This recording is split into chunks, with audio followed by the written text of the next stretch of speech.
तू यार का यार है, कितना वफादार है, झूठा है सारा जहां, सच्चा तेरा प्यार है।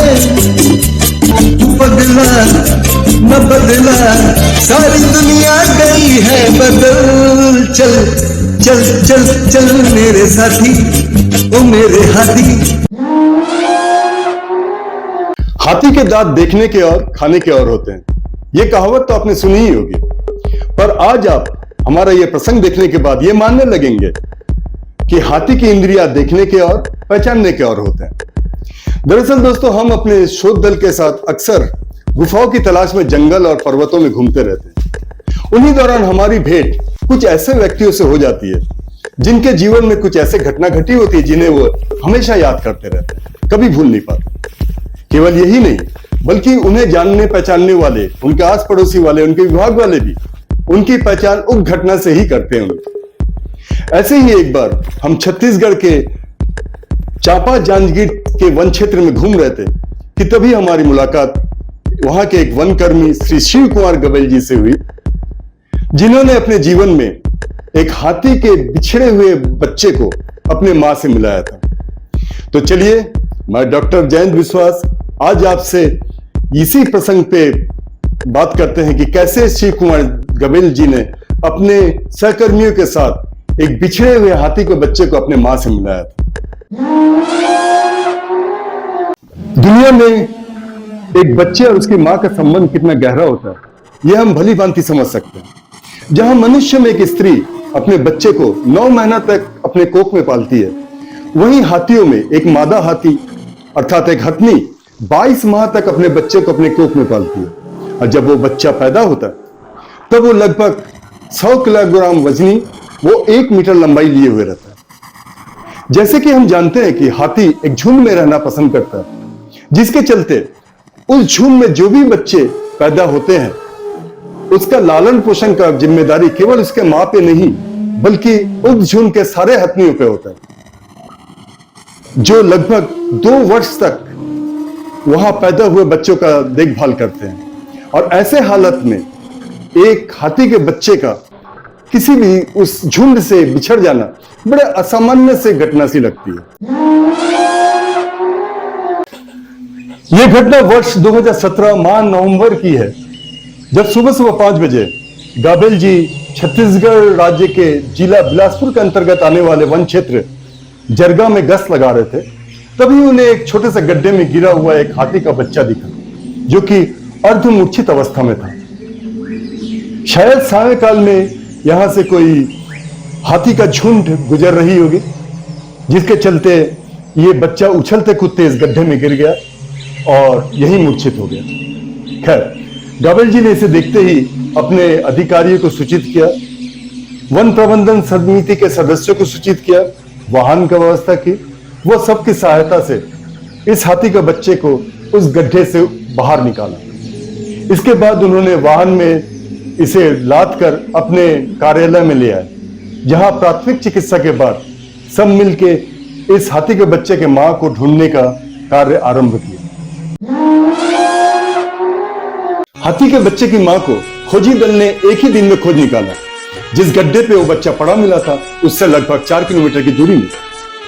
पशु विशेषज्ञ उक्त हथनी के स्तन में दूध भरे होने के कारण शरीर में कंपन व आंखों में आंसू देख के ये अंदाजा लगा लिया कि यही हथनी उक्त बच्चे की मां है। फिर क्या था, कुछ वन कर्मियां तैनात कर दिए गए उस पर नजर रखने के लिए। अगली सुबह गबेल जी अपने कुछ सहकर्मियों के साथ बच्चे को वाहन पे लाद के उक्त झुंड के सामने जाके रख दिया। पर उनका आश्चर्य का तब ठिकाना ना रहा जब वो हथनी अर्थात बच्चे की मां अपने बच्चे को देखने के बाद भी कोई प्रतिक्रिया नहीं दी।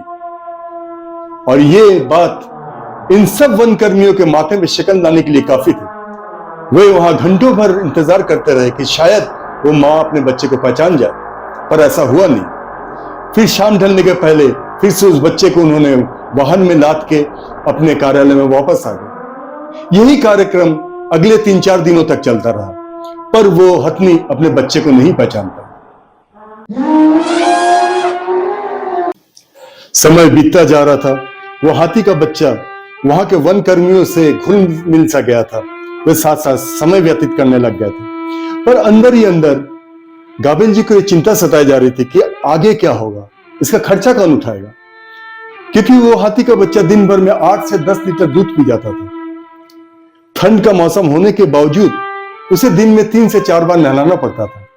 और जैसा कि हम जानते हैं कि सरकारी मद में इस प्रकार के खर्चे का कोई प्रावधान तो होता नहीं है, और जिसके चलते गाबेल जी के अफसरों व सहकर्मियों के सहयोग से ही उसका लालन पोषण हो रहा था।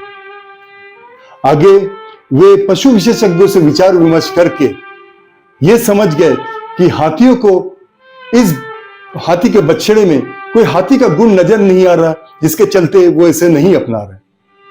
सो कुछ ऐसा करना पड़ेगा जिससे वो इस बच्चे को अपना बिरादरी का समझे। फिर क्या था, गाबेल जी ने अपना फटफटी दौड़ाया और जंगल की ओर बढ़ गए। पशु विशेषज्ञों के आदेश अनुसार गाबेल जी ने जंगल जाके एक बोरा में हाथी का लीद इकट्ठा कर अपने कार्यालय में ले आए। कार्यालय में लाके हाथों में दस्ताने पहन के उस हाथी के लीदों को पानी में अच्छी तरह से घोला। घोलने के बाद उस घोल को हाथी के बच्चे के शरीर में अच्छे से मल दिया। ये इस तरह से किया गया कि हाथी के लीद का एक मोटी परत उसके शरीर में रहे। उसके बाद सावधानी पूर्वक उस बच्चे को फिर से उसी स्थान पे वाहन पे लाद के ले जाया गया जहां हाथी का झुंड उपस्थित थे। इस बार हाथी के मां में अर्थात हथनी में कुछ हरकत दिखाई दी। वो धीरे धीरे अपने बच्चे की तरफ आई। वो सूंड से उसके शरीर को सराहने लगी। बस क्या था, सारे वन कर्मियों के चेहरे में मुस्कान आ गई। फिर धीरे धीरे हाथी का बच्चा भी अपने मां को पहचान गया। वो धीरे धीरे उसका दूध पीने लग गया। इसी तरह गाबेल जी वो उनके सहकर्मियों की सहायता से एक हाथी का बिछड़ा हुआ बच्चा अपने मां से मिल गया।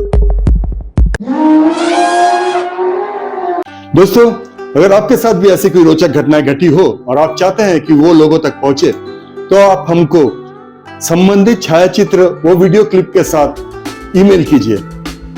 हम कोशिश करेंगे उसे प्रस्तुत करने का। अगर आपने अभी तक हमारे इस चैनल को सब्सक्राइब नहीं किए, तो हमारा ये अनुरोध है कि आप नीचे बटन को दबा के हमारे चैनल को सब्सक्राइब करें, ताकि हम इस तरह से रोचक कार्यक्रम आपके लिए बनाते रहें, आपके पास पेश करते रहें। नमस्कार।